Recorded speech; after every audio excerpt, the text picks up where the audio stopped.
جب میرے آقا حضور سرکار مدینہ صلی اللہ علیہ وسلم نے اعلان نبوت فرمایا تو اعلان نبوت کے بعد کتنے مشکل حالات سے حضور کو حضور کے صحابہ کو گزرنا پڑا.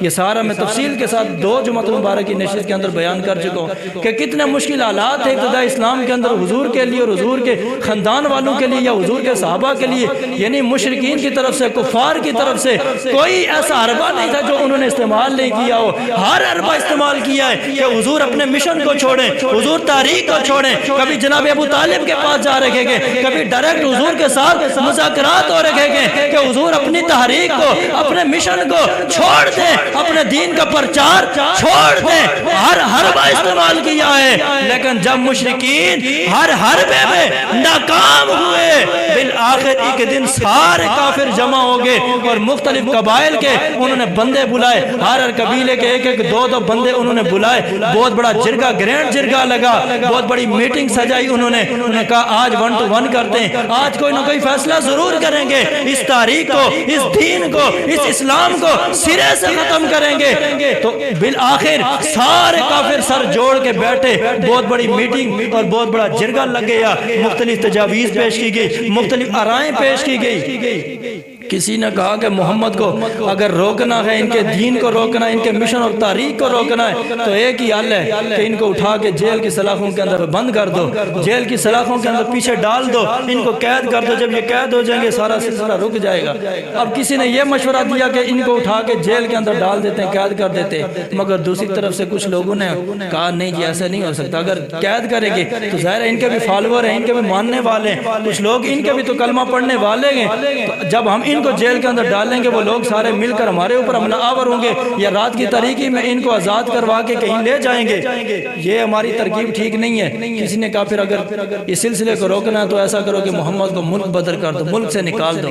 لیکن کچھ لوگوں نے پھر بھی اعتراض کیا, انہوں نے کہا کہ ملک بدر تو کریں گے, لیکن آپ کو پتہ ہے ان کی زبان کے اندر مٹھاس اتنی ہے, جو ان کی باتیں سنتا ہے انہی کا ہو جاتا ہے, جو ان کی باتیں سنتا ہے ان کی محفل میں آتا ہے انہی کا ہو جاتا ہے.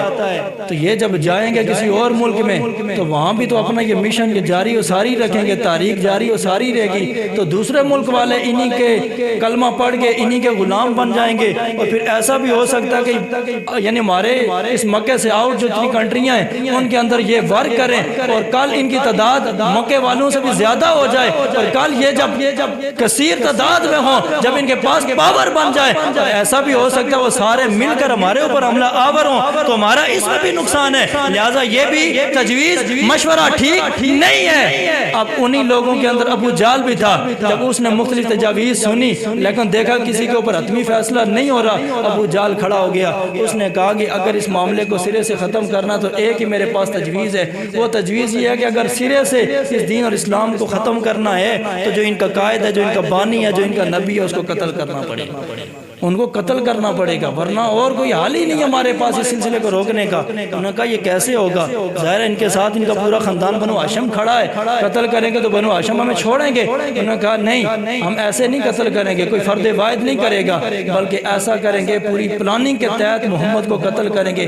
پلاننگ یہ ہوگی کہ جتنے قبائل ہیں نا, جتنے قبائل ہیں جو ہمارے ساتھ متفق ہیں, ایسا کریں گے کہ ہر قبیلے سے ایک بندہ لیں گے اور وہ سارے بندے مل کر یک بارگی کے ساتھ حضور کے اوپر حملہ آور ہوں گے اور حضور کو قتل کریں گے. جب 10 12 14 بندے مل کر حضور کو قتل کریں گے تو کل کسی کو پتہ ہی نہیں چلے گا کہ کس کی تلوار سے قتل ہوئے گے. لہٰذا جب بھی کل جرگہ لگے گا تو کہیں گے اتنے سارے قبائل کے افراد تھے, نہ جانے کس نے قتل کیا ہے. تو فرد واحد کے اوپر جرم عائد نہیں ہوگا, بلکہ سارے قبائل اس جرم میں ملوث ہوں گے. ظاہر ہے ایک خاندان بنو ہاشم اتنے سارے قبائل کے ساتھ مقابلہ تو کر نہیں سکے گا, اتنے سارے قبائل سے قصاص لے نہیں سکے گا, خون کا بدلہ لے نہیں سکے گا. ظاہر پھر آخری ایک ہی بات رہے گی کہ وہ خاندان بنو ہاشم حضور کے خون پر دیت کا مطالبہ کریں گے. جب دیت مانگے گے تو ہم اتنے سارے قبائل ہیں, ہم تھوڑے تھوڑے پیسے کر کے دیت جمع کر کے بنو ہاشم کے حوالے کر دیں گے, بات ختم ہو جائے گی, معاملہ ختم ہو جائے گا.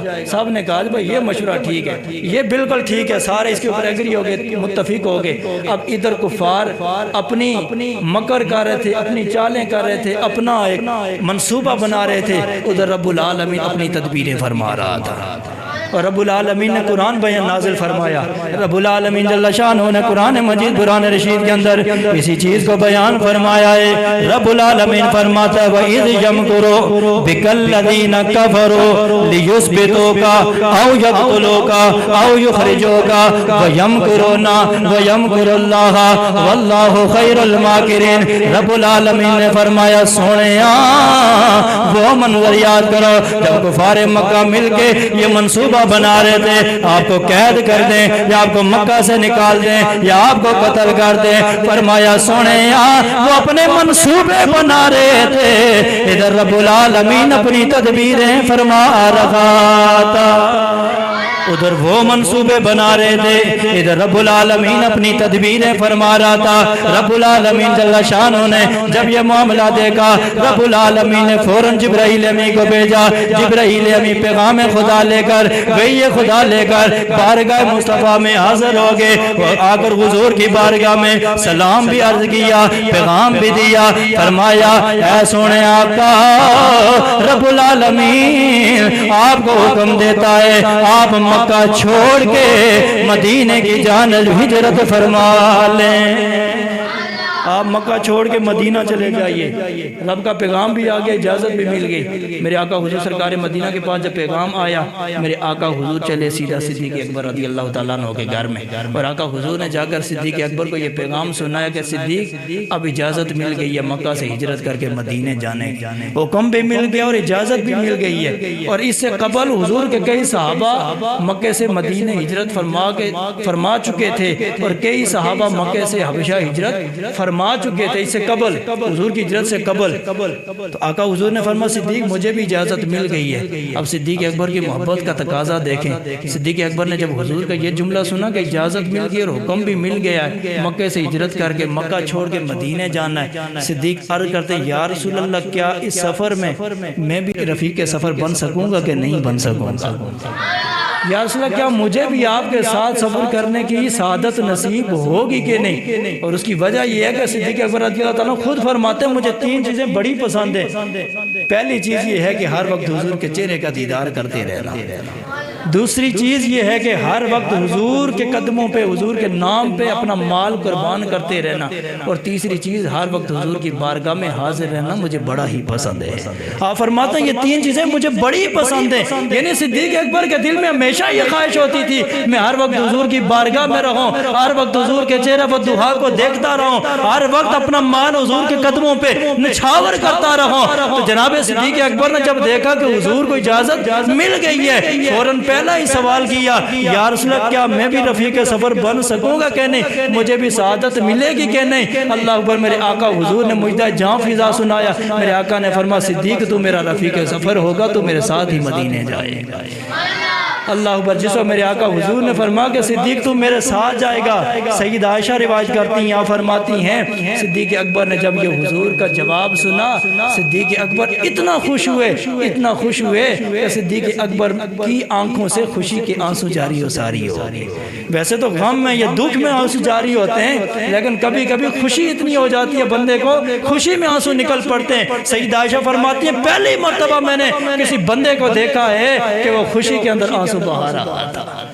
صدیق اکبر رضی اللہ تعالیٰ عنہ کے اندر خوشی کی لہر دوڑ پڑی کہ میں بھی حضور کے ساتھ جاؤں گا حضور کے ساتھ اٹھنا ہوگا بیٹھنا ہوگا چلنا ہوگا حضور کے ساتھ تنہائی نصیب ہوگی. اللہ اکبر. پھر میرے آقا حضور سرکار مدینہ صلی اللہ علیہ وسلم کچھ پریشان بھی تھے. ایک تو مکہ چھوڑنے کی پریشانی تھی ظاہر ہے جہاں پہ اتنا عرصہ گزارا ہو زندگی کے ایام گزارے تو وہاں چھوڑنا تو بڑا مشکل ہے. لیکن سب سے بڑی جو پریشانی تھی حضور کو وہ یہ تھی کہ جو مکے والے آپ کے جانی دشمن ہیں جو آپ کے قتل کے در پہ ہیں انہی کی امانتیں حضور کے پاس موجود تھی. اب حضور کو پریشانی یہ تھی کہ امانتیں ان کو کیسے واپس کی جائیں. ذرا ڈائریکٹلی بھی واپس نہیں کر سکتے بلا کے. اگر بلا کے ڈائریکٹ واپس کرتے پھر بھی شک پڑ جاتا شاید کہیں پہ جا رکھے گئے شاید مکہ چھوڑ کے جانے والے ہیں اس لیے ہماری امانتیں واپس کر رہے. ڈائریکٹلی بھی نہیں دے سکتے تھے. اب میرے آقا حضور کافی دیر پریشان رہے. پھر میرے آقا حضور نے جناب مولا علی کو بلا لیا. جناب مولا علی کو بلا کے میرے آقا حضور نے فرمایا اے علی یہ امانتیں اپنے پاس رکھ، آج کی رات تو میرے بستر کے اوپر سو جا اور صبح اٹھ کر یہ فلاں فلاں بندے کی امانتیں تو نے ان کے سپرد کر دے دی، اور 3 دن کے بعد تو بھی مدینے آ جانا اور مدینے کے اندر آ کے مجھ سے ملاقات کر لے۔ میرے آقا حضور نے اپنے بستر پہ جناب مولا علی کو سلایا، حالانکہ جس رات حضور نے ہجرت کی اسی رات کفار نے محاصرہ کیا ہوا تھا، اسی رات ان کا منصوبہ تھا کہ آج ہی حضور کو قتل کرنا ہے۔ اب باہر کافر محاصرہ کیے ہوئے کھڑے ہیں، اندر آقا حضور ہیں اور جناب مولا علی ہیں، لیکن میرے آقا حضور سرکار مدینہ جب ارادہ فرما تو آقا حضور نے مٹھی میں مٹی لی اور مٹی کو میرے آقا حضور نے یوں پھینکا، ان کفار کے چہروں پہ ان کے سروں کے اوپر پڑی، میرے آقا حضور انہی کے درمیان سے نکل کے تشریف لے کے کسی کو بھی آقا حضور نظر نہیں آئے، کسی کو بھی آقا حضور نظر نہیں آئے۔ اب جناب مولا علی حضور کے بستر کے اوپر لیٹے ہوئے، آقا حضور وہاں سے روانہ ہو گئے، کفار تلواریں سونت کے باہر کھڑے اور بار بار یوں جان کے دیکھ رہے، سو رہے ہیں، کافی دیر تک جو ہے نا وہ پلاننگ کرتے رہے کہ اب بس موقع پا کے نا جو ہی اٹھتے ہیں یا باہر آتے ہیں تو فوراً حملہ کر کے قتل کر دیں گے۔ پھر بالآخر انہوں نے جرأت کی اور آگے بڑھے کہ اب قتل کریں، یہ نہیں اٹھنے والے لہٰذا قتل کر سوئے ہوئے۔ اب جب آگے بڑھے جوں چادر اٹھائی نا،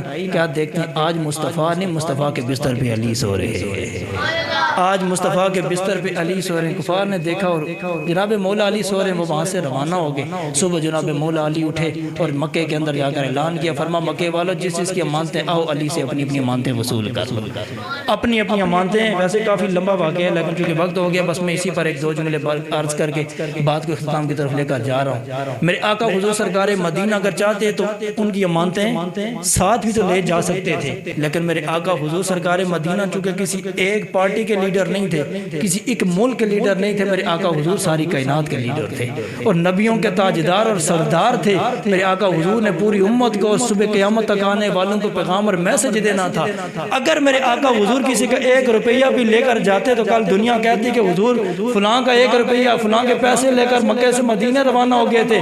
اس لیے میرے آقا حضور سرکار مدینہ نے پوری ایک حکمت عملی کا مظاہرہ کیا۔ میرے آقا حضور سرکار مدینہ صلی اللہ علیہ وسلم نے ساری امانتیں مولا علی کے سپرد کی، فرما 3 دن تم نے مکے میں رہنا ہے، اعلان کرنا ہے جس کی امانتیں ہیں ان کو واپس کرنی ہے۔ میرے آقا حضور امت مسلمہ کو یہ سبق دے رہے تھے، کائنات والو کوئی اپنا ہو یا بیگانہ ہو، تم نے ہمیشہ اپنے کردار کا خاص خیال رکھنا ہے، اپنے اخلاق اور کردار پر گہری نظر رکھنی ہے۔ کوئی دشمن ہے یا دوست ہے، کوئی اپنا ہے یا بیگانہ ہے، تم نے اپنے کردار کو خراب نہیں کرنا ہے، اپنے کردار کو اپنے دامن کو داغدار نہیں کرنا ہے، اپنے کردار کو اتنا صاف رکھنا ہے۔ اپنے تو اپنے ہیں جو آپ کے بیگانے ہیں، آپ کے دشمن ہیں، تاکہ کل وہ بھی آپ کے کردار کے اوپر گواہیاں دیں کہ بندے سے دشمنی لاکھ ہو سکتی ہے، مخالفت لاکھ ہو سکتی ہے، مگر اس کے کردار میں کوئی کوتاہی نہیں ہو سکتی ہے،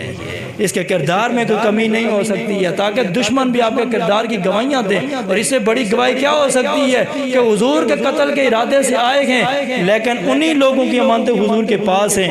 اور بعض لوگوں نے لکھا ہے کہ وہ کفار مکہ اپنے والد کے اوپر اپنی اولاد کے اوپر اتنا یقین نہیں رکھتے تھے جتنا یقین انہیں آقا حضور سرکار مدینہ کے اوپر تھا، کیونکہ وہ جانتے تھے کہ ٹھیک ہے اختلاف محمد سے لاکھوں سے ہی، لیکن محمد جیسا صادق بھی کوئی نہیں ہے، محمد جیسا امین بھی کوئی نہیں ہے۔ آقا حضور کا کردار اتنا ستھرا تھا کہ اپنے تو اپنے بیگانے بھی آپ کے کردار کی گواہیاں دیتے تھے۔ تو یہ حضور کی امت کے لیے پیغام ہے کہ اپنے کردار کو صاف رکھنا ہے، اپنے دامن کو ہمیشہ صاف رکھنا ہے، تاکہ اپنے بھی آپ کی کردار کی گواہیاں دیں اور آپ کے جو بیگانے ہیں وہ بھی آپ کے کردار کی گواہیاں دیں۔